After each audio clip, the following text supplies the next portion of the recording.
మొక్కలు ఏంటి గురుగారు ఇవి? దాన్ని మూర్కొండ అంటారమ్మా, కుప్పిండ అంటారు. దాని గురించి చెప్తాను.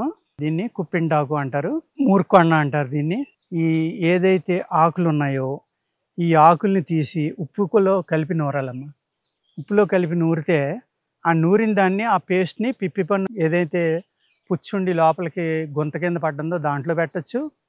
లేకపోతే ఆ కండకి చుట్టూరు, అంటే ఏదైతే చిగురు అంటాం కదా మనం, ఇగురని కొందరు అంటారు, చిగుళ్ళని కొందరు అంటారు, దానికి ఆ పక్కన ఈ పక్కన పెట్టి కనుక ఆ వచ్చిన ఉమ్ముని ఊసేయాలమ్మా. ఊసేస్తే ఏమవుతుందంటే అక్కడ ఉన్న బ్యాక్టీరియా కానీ క్రిమి కానీ అంతా చచ్చిపోయి బయటకు వచ్చేస్తుంది.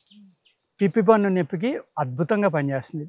అదేవిధంగా ఆ ఉప్పుతోటి కలిపి నూరింది తామరకు రాసుకోవచ్చు, చర్మవ్యాధులకు రాసుకోవచ్చు. కానీ కొంచెం మధ్య మధ్య నెయ్యి కానీ కొబ్బరి నూనె కానీ రాయాలమ్మా, లేకపోతే పుండు పడిపోతుంది చర్మం. పుండు పడిపోయి ఒక లేయర్ కింద ఊడిపోయి తామర అనేది ఒక 4 రోజులకే పోతుంది. అంత అద్భుతంగా కూడా ఇది పనిచేస్తుంది. అంటే చర్మవ్యాధులకి చాలా బాగా పనిచేస్తుంది. ఈ ఆకులు ఉన్నాయి కదమ్మా, 9 ఆకులు కోసుకోవాలి, 9 మిరియాలు తీసుకోవాలి. ఆకులు అర్థమైంది కదండి? అందరూ పెన్న పుస్తకం తీసుకున్నారా? జాగ్రత్తగా రాసుకుంటున్నారా? ఆకులండి, ఈ కుప్పింట చెట్టు యొక్క ఆకులు. ఈ ఆకులు ఏవైతే ఉన్నాయో అవి 9 ఆకులు, 9 మిరియాలు. అలా మీరు ఎక్కువ కావాలనుకోండి ఒక 100 ఆకులు తీసుకోండి, 100 మిరియాలు తీసుకోండి. వీటిని బాగా మెత్తగా నూరి బఠానీ గింజ అంత మాత్ర కట్టుకోండి. కట్టుకుని 3 పూట్ల 3 మాత్రలు వేసుకుని పాలు తాగాలి. అర్థమైందండి? పాలు అన్నమే తినాలి. అలా తింటే కనుక కామెర్లు అంటాం కదండి మనం, జాండీస్ అంటాం, లివర్కి వచ్చే డిసీజ్ అది. దానిపైన ఇది చాలా అద్భుతంగా పనిచేస్తుందండి.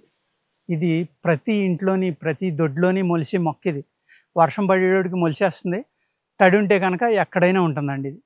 దీంట్లో 2 రకాలు ఉంటాయండి. ఒకటి ఏంటంటే కోలాకు, ఒకటేమో గుండ్రని ఆకు అండి. 2 రకాలు ఉంటాయి. ఆ 2 రకాలు కూడా మనకి మెడిసినల్ ప్లాంట్గా చాలా బాగా ఉపయోగపడతాయి. దీని ఆకులు చెప్పాను కదమ్మా, మరోసారి చెప్తున్నాను. 9 ఆకులు, 9 మిరియాలమ్మ తీసుకుని నూరుకోవాలి. మీకు ఎక్కువ మందు కావాలనుకోండి ఒక 100 ఆకులు తీసుకోండి, 100 మిరియాలు తీసుకోండి. లేదు 200 ఆకులు తీసుకోండి, 200 మిరియాలు తీసుకోండి. తీసుకుని దీన్ని కొద్దిగా నీళ్లు చిలకరించుకుని మాత్ర అయ్యేలాగా చక్కగా నూరుకోండి. నూరుకున్న తర్వాత ఏం చేయాలంటే దాన్ని ఉదయం ఒక మాత్ర, సాయంత్రం ఒక మాత్ర వేసుకోవాలమ్మా. వేసుకుని పాలు తాగాలి. అర్థమైందా? బఠానీ సైజు మాత్ర కట్టుకోవాలి. దీంట్లో కొద్దిగా హార్ట్ కర్పూరం కూడా కలుపుకోవచ్చండి మీరు కావాలంటే. ఇది బాగా పసిరి వాసన వస్తుంది కాబట్టి, హార్ట్ కర్పూరం వాసన చాలామందికి ఇష్టం కాబట్టి అది క్యారియర్గా కూడా ఉపయోగపడుతుంది, క్రిమిని చంపడానికి ఉపయోగపడుతుంది, వైరస్ని చంపుతుంది, బ్యాక్టీరియాని చంపుతుంది. అనేక రకాల అద్భుతమైన లక్షణాలు ఒక మెడిసినల్గా హార్ట్ కర్పూరానికి గొప్ప ఉపయోగాలు ఆయుర్వేదంలో రాశారండి. అంచేత కొద్దిగా హార్ట్ కర్పూరం కూడా కలుపుకోండి. మీరు కలుపుకుంటే రక్తశుద్ధి అవుతుంది, అన్నీ అవుతాయండి. పచ్చిగా ఉండాలి ఇది తిన్నప్పుడు. వంకాయ, గోంగూర, అదేవిధంగా చింతపండు ఒకటి, లేకపోతే పనసకాయ గింజలు కానీ, గుమ్మడికాయ కానీ ఇటువంటివి తినకూడదు అనమాట. ఏదైతే మనం అపజ్యం అంటామో లివర్లో, హై ప్రోటీన్ ఫుడ్ ఇలాంటివి తినకుండా ఉంటే కనుక లివర్కి చాలా అద్భుతంగా పనిచేస్తుందండి. అందరూ జాగ్రత్తగా రాసుకుంటున్నారు కదా? అదేవిధంగా దీని రూటు ఏదండి, వేరు ఏదైతే ఉందో ఆ వేరుని తీసుకోవాలమ్మా. ఆదివారం తీసుకోవాలి.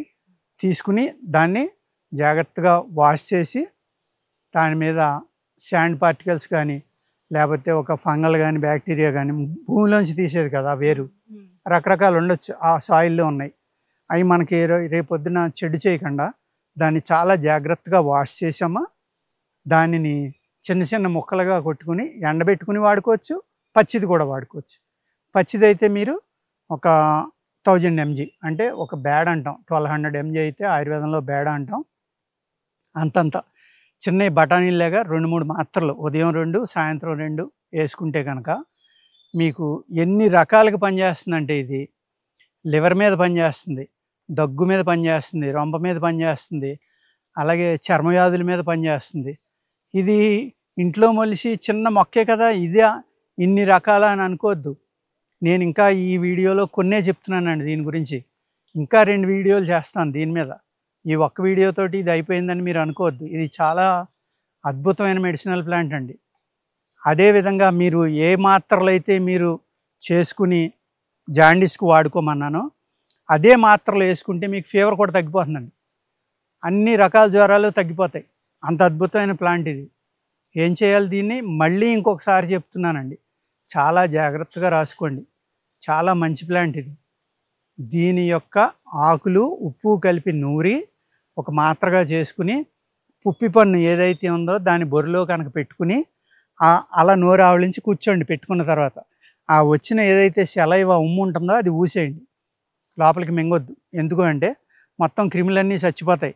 అలాగ 3 రోజులు కనుక ఉదయం లేవగానే పెట్టారంటే మీ పిప్పి పన్నులో ఉన్న మొత్తం పుచ్చు పన్ను ఏదైతే ఉందో అందులో ఉన్న క్రిమంతా చచ్చిపోయి పూర్తిగా ఆ పిప్పి పన్ను అనేది నార్మల్గా అయిపోతుంది.